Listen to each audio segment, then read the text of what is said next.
There's a lot of different types of RC cars out there, and what I thought I would do is just kind of cover the Arrma 223S 4x4 BLX lineup. There's 5 different cars. They're all about the same price. The Granite's a little bit cheaper at $350 at the time of this video. The Big Rock is a little bit more expensive at $380, which is the top of the line. But they're all very similar in price, but they're very different in how they actually drive. And there's pros and cons to each of them, so I thought I would go through all 5. They make the Senton, they make the Typhon, they make the Vorteks, they make the Granite, as well as the Big Rock. So I'll show you what the differences are and kind of tell you the pros and cons and why you might want to pick up one over the other. So yeah, let's start from left to right with the Senton. So we're going to be covering these cars from one end of the spectrum to the other. Senton is definitely a little bit different than the others. It is fully fendered, fully covered up top, so the wheels, tires, everything are covered up top. The body is quite expansive, covers the top end of the vehicle. I actually think this is probably the best entry-level RC truck. So the reason for that, I think it's actually the most durable. The body definitely protects the vehicle. You can't really hyperextend the arms or the shocks or wheels and tires and stuff like that. The body has tons of internal ribbing and, you know, a roll cage essentially. Bumpers are massive both on the front, even on the sides of the vehicle. So this thing is probably the toughest of the whole 5 of them. It is a little bit longer, a little bit more stable, a little bit better on ground. Not really a stunt machine, so it's probably the worst at trying actually to do backflips or, you know, jump 30 feet through the air. But it is probably the most durable just because it has so much of bumpers and, you know, reinforcement on the body. The body is actually super durable, especially for a short course truck. So this will hold up much more and better than most short course trucks out there. And the cool thing about the Senton is you're not really exactly sure where you want to go in RC. If you want to go racing, you can actually race this in an official short course truck 4x4 class. So it is proper dimensions, proper tires, proper body, everything. It is scale looking, all that kind of stuff that you do need to drive if you actually want to race this in an official league. You can also drive this, you know, in a backyard racing environment if you have a little track that you made or something like that. It's also nice that it's fully fendered, fully enclosed wheels and tires, so you get a little bit of rubbing while you're racing around. No big deal. It's got bumpers. Nothing's really going to get broken if you do a little rubbing. So yeah, great choice I think for a beginner, especially if you're not sure, maybe you want to go racing. This is a good one to start with, and I think it is the most durable, which is probably the highlight of the truck. Next, we've got the Typhon, which is a 1/8 scale electric 4-wheel drive buggy. So it's actually very similar in size to the Senton in terms of dimensions, wheelbase, width, length, all that kind of stuff. But it is obviously a buggy style vehicle. This would be my pick if you want to drive on-road, if you want to do a little bit of racing. Again, this is an official race class. 1/8 scale electric buggy is one of the most popular race classes in the world. So if you want to do a little racing or you're not sure if you want to do it, especially if you've got access to a track, this is probably going to be the best handling, the best performance. It flies through the air really, really well. The wing, the aerodynamics on this thing are going to be a cut above the rest of them. Again, a really good choice on road if you want to do speed runs, if you want to do any kind of racing. Downsides of the Typhon, it's going to be the most, I guess, exposed to crashing. So the shock tires, the wheels, everything is all exposed. You know, this is built for performance to have a really low center of gravity.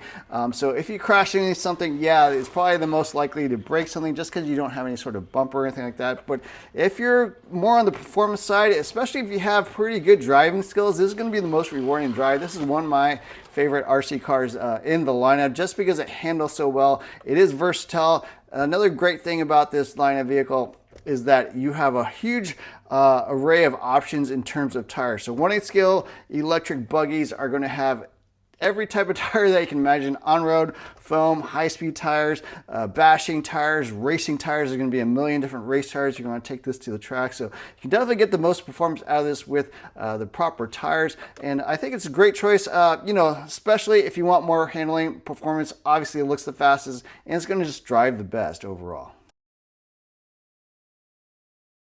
Next, we've got the Vorteks, which I guess technically is a 1/10 scale 4-wheel drive stadium truck. So not exactly a popular race class, but to me, this is kind of the jack of all trades. This one is right dead set in the middle of the 5 of them.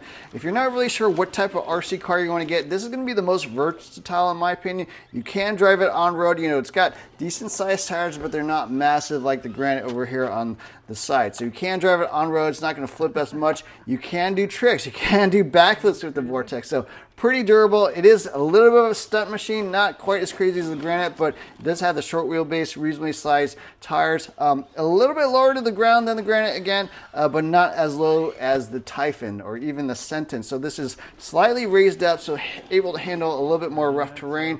Flies through the air really well. It does have the wing, a little bit downforce. So this is kind of the good all-around RC truck. If you're not really sure what you want to get into, you're not really sure which area you want to sort of gravitate to, I think this is an excellent choice to get started RC because it is very, very versatile. You don't have to go exactly one way. The Typhon, not really a basher. The Senton, not really a big aerial stunt machine. The Granite, maybe not quite as good on-road, but the Vorteks, kind of good in every area. I even turned my old Vorteks, I had a V3, into like a little race truck, so that was really fun. You can still get tires, get this thing low to the ground, do a little bit of tuning stuff, and with that center differential, does handle quite well. So yeah, Vorteks 4x4, kind of the middle jack of all trades option if you're not exactly sure which way you want to go to, but you want to try a little bit of everything. The Granite is a monster truck, 1/10 scale in size, so traditional 1/10 scale dimensions. It is a short wheelbase vehicle, huge monster truck tires, definitely the highest off the ground, able to handle rough terrain. But to me, this is the party animal of the bunch because it is a wild stunt machine. You can do triple backflips in other areas where the Big Rock can only do double backflips, and the Typhon maybe only single backflips. So if you like launching it big, if you like doing stunts in the air, front flips, backflips, that kind of thing, and you want to run on rough terrain, the Granite is an excellent choice. A little bit smaller, a little bit more compact, but it's kind of a little crazy animal, and to me, it's actually the most fun. I get the most enjoyment actually taking this off-road, doing huge jumps, doing backflips, tricks and stuff in the air because it is almost like a stunt machine. Monster trucks aren't exactly, known for their on-road prowess. They do have the short wheelbase. They are higher off the ground, but they can handle the rough terrain and a little bit crazy doing wheelies, all that kind of thing. That's why it's got the wheelie bar. So yeah, if you want the little fun machine, I would say not as good on-road for sure. On-road, you're going to have a little bit more issues, traction, rolling, flipping over, that kind of thing. But off-road, especially if you're doing air, especially if you're running on rough terrain, this is a really great choice. One of my favorite among the 5 of these, just because it's just so wild and crazy and super, super fun.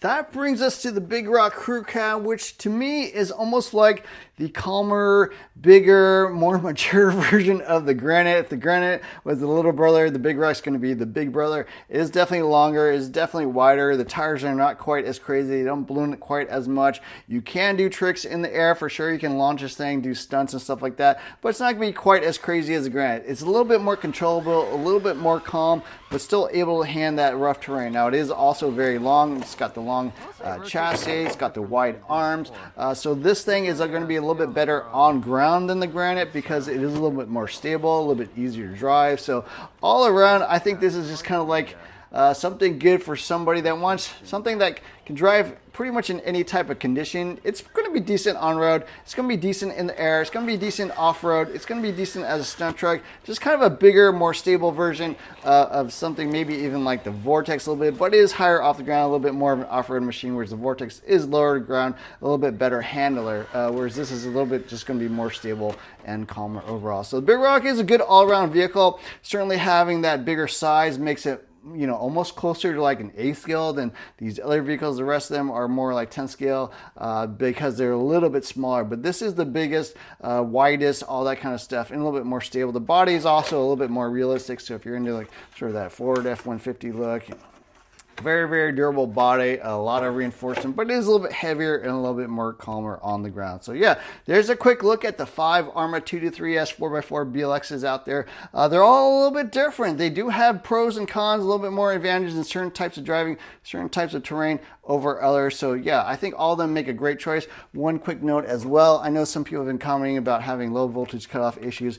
I've been running this Genzace 5300 milliamp hour advanced pack, super high end, a really, really nice battery, no issues with low voltage cutoff. So certainly if you're driving in like really cold, freezing temperatures, you're going to have more voltage sag, and that is what actually triggers the low voltage cutoff. If it detects 2 seconds at basically 3.4 volts per cell, that's when it will actually trigger lower the power, and then that's when I think people are running issues, when they have a lower quality battery, or they're running like really big tires, or in grass or really cold temperatures. I think that's where you're going to have it. But for me personally, in California, running this battery, no issues. This has tons of C rating. I think it's 120 C or so.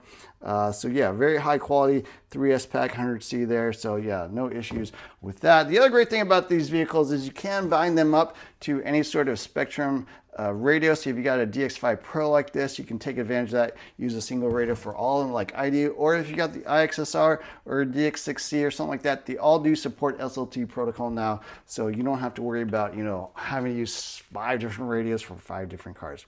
Anyways, I hope you enjoyed this video. Let me know what you think. Is there one that you prefer over the others? Any pros and cons that you like about one particular vehicle? I'll have links in the description below where you can pick one of these up. Also helps me a lot if you subscribe. If you like content like this, definitely subscribe. That's the best way to support the channel. For more videos soon. Thanks for watching.